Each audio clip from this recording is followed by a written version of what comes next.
अस्सलाम वालेकुम। सऊदी अरब की ताज़ा तरीन खबरों के साथ मैं हूँ वसीम। आप देख रहे हैं इन्फो टीवी चैनल। शामिल करते हैं सबसे पहली खबर। शाह सलमान ने 338 अरब रियाल लागत के मंसूबों का इफ्तिताह कर दिया।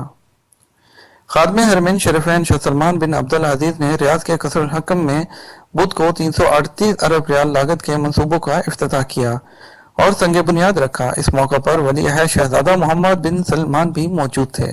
तरक्याती मंसूबों से रियाद में जिंदगी का मेयार बुलंद होगा। 2830 मंसूबों पर 338 अरब रियाल की लागत बताई गई है। इनमें से 931 मंसूबे मुकम्मल हो चुके हैं। वली अहद मोहम्मद बिन सलमान के इस्तकबाल की तैयारियां मुकम्मल। सऊदी वली अहद मोहम्मद बिन सलमान के दौरा पाकिस्तान की तैयारियां मुकम्मल कर ली गई। सऊदी वली अहद शहजादा मोहम्मद बिन सलमान 16 से 17 फरवरी तक पाकिस्तान का दौरा करेंगे और वजीर आजम हाउस में क्याम करेंगे। जराये के मुताबिक इमरान खान काबीना समेत सऊदी वली अहद का इस्तकबाल करेंगे। मुअज़्ज़ज़ मेहमानों को एयरपोर्ट से वजीर आजम हाउस ले जाने के लिए 2 प्लान तश्कील दिए गए हैं। मुमकिन तौर पर इमरान खान सऊदी वली अहद मोहम्मद बिन सलमान की गाड़ी चलाएंगे। पाकिस्तानी कायदीन और अवाम मोहम्मद बिन सलमान के लिए चश्मे बराह।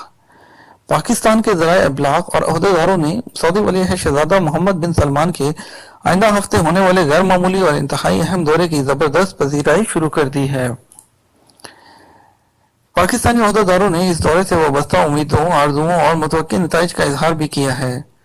पाकिस्तानी खबररसा एजेंसी और फिर सऊदी खबररसा इदारे इंटरनेट न्यूज वेबसाइट्स ने भी इस हवाले से जबरदस्त कवरेज का एहतमाम किया।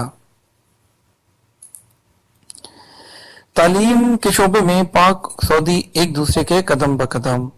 सऊदी जामियात में तालीम ताल्लुम से मुंसलिक पाक बानों ने सऊदी वली अहद शहजादा मोहम्मद बिन सलमान के तारीखी दौरा पाकिस्तान का खैर मकदम करते हुए कहा है कि यूं तो पाकिस्तान और सऊदी अरब जिंदगी के मुख्तलिफ शोबों में एक दूसरे से गहरे ताल्लुकात इस्तवार किए हुए हैं, ताहम दोनों मुल्कों में तालीम ताल्लुम और तहकीक मुतालियात के शोबे में भी एक दूसरे का दस्ते बाजू बने हुए हैं।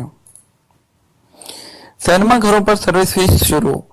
वजारत बल्दियात दही अमूर ने सिनेमा घरों और थिएटर सर्विस पर फीस पर अमल दरामद शुरू कर दिया। वजीर बल्दियात दही अमूर डॉक्टर माजिद अल कसबी ने नए लाहे अमल की मंजूरी दे दी है। तफसीलात के मुताबिक सिनेमा घरों और थिएटर्स के इजाजतनामे की फीस 5 जिलों में तकसीम की गई है। तेल के 4 पाकिस्तानी शोबों में मुमलिकत की सरमायाकारी। पाकिस्तानी वजीर पेट्रोलियम गुलाम सरवर खान ने कहा है कि सऊदी वली अहद नायब वजीर आजम व वजीर दिफा शहजादा मोहम्मद बिन सलमान का दौरा पाकिस्तान इंतहाई अहम है।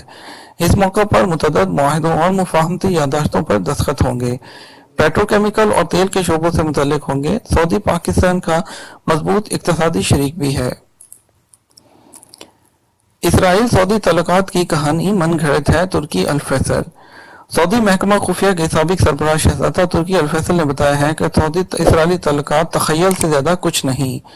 फलस्तीन से मुतल्लिक सऊदी अरब का मौक़िफ़ गैर मुतज़लज़िल था, है और रहेगा। इसराइल की जानिब से सऊदियों के साथ खुफिया मुलाकातों की कहानियां मनगढ़ंत हैं। एशियाई कारकुन को लूटने वाले 2 यमनी गिरफ्तार। ताइफ सिक्योरिटी फोर्स के गश्ती दस्ते ने जुमेरात को सुबह सवेरे ताइफ शहर के अल उर्फा मोहल्ले में हथियार के बल पर एशियाई कारकुन को लूटने वाले 2 यमनियों को गिरफ्तार कर लिया। तफसीलात के मुताबिक यमनी शहरियों ने ताइफ के शुमाली मोहल्ले अल उर्फा में पेट्रोल स्टेशन पहुंचकर पेट्रोल भरवाया। कारकुन को पेट्रोल के पैसे नहीं दिए और तेज धार आला दिखाकर उससे 5500 रियाल लूटकर फरार हो गए। रियाद के कैदियों की रिहाई का शाही फरमान। खादमे हरमैन शरीफैन शाह सलमान बिन अब्दुल अजीज ने रियाद रीजन में तरक्याती मंसूबों के इफ्तिताह की खुशी में रीजन के ऐसे तमाम नादार कैदियों की रिहाई का हुक्म दे दिया जो हुकूक मुकदमात में कैदोबंद की जिंदगी गुजार रहे हैं। उन पर फौजदारी के मुकदमात नहीं। इस शाही राय से ऐसे कैदी फैजियाब होंगे जिन पर 10 लाख रियाल से ज्यादा कर्जे नहीं होंगे और बाकायदा तौर पर यह साबित हो जाएगा कि वो सही मायने में दिवालिया हैं। उन पर कर्जे सरकारी खजाने से अदा किए जाएंगे। सऊदी अरब के 18 शहरों और कमिश्नरियों में ऐसे मकानात को भी पानी बिजली की सहूलतें फराहम की जाएंगी जिनके पास मकानात की मलकियत की दस्तावेजात नहीं होंगी। आला हुकाम ने मुतल्लिका इदारों को हुक्म दिया है कि वो इंसानी बुनियादों पर ऐसे घरों को भी पानी और बिजली जैसी जरूरी सहूलतें फराहम करें। जद्दा का एक खान موسیقی کا دل دادا دانیہ قزاز نے موسیقی کے فن کا مظاہرہ کر کے اہل جدہ کو حیرت زدہ کر دیا۔ انہوں نے سعودی شہریوں خصوصاً خواتین کی بابت اس تصور کا خاتمہ کر دیا کہ انہیں موسیقی سے کوئی سروکار نہیں، خصوصاً خواتین کا موسیقی سے کچھ لینا دینا نہیں۔ 250 کی بجائے 400 ریال کیوں وصول کیے؟ وزارت حج و عمرہ نے داخلی عازمین کو حج کروانے والے اداروں اور کمپنیوں کو مہلت دی ہے کہ وہ 16 جمادی الثانی تک حج موسم 1439 کے دوران مشاعر مقدسہ ٹرین کے ٹکٹ کا فرق فی حاجی 150 ریال واپس کر دیں۔ اگر ایسا نہ کیا تو ان کے خلاف کارروائی کی جائے گی۔ داخلی معلمین نے 1439 ہجری کے حج موسم کے دوران مشاعر مقدسہ ٹرین سے سفر کرانے کے لیے فی حاجی 400 ریال وصول کیے تھے، جبکہ کمپنی نے فی حاجی 250 ریال ٹکٹ قیمت میں جمع کروائے تھے۔ سعودی شہریوں پر لبنان جانے کی پابندی ختم۔ لبنان میں متعین سعودی سفیر ولید بخاری نے اعلان کیا ہے کہ سعودی شہریوں پر لبنان کے سفر کی پابندی منسوخ کر دی گئی ہے۔ امن و امان کے حالات خراب ہو جانے پر پابندی لگا دی گئی تھی۔ یہ تھی اب تک کی تازہ ترین خبریں۔ مزید خبروں کے لیے چینل کو سبسکرائب کر لیجئے، بیل آئیکن پریس کر لیجئے اور اس کے علاوہ ویڈیو کو شیئر کرنا مت بھولیے گا۔ ہمیں اجازت دیجیے، ملیں گے آپ کے ساتھ ایک اور نئی نیوز بلیٹن میں۔ اللہ حافظ۔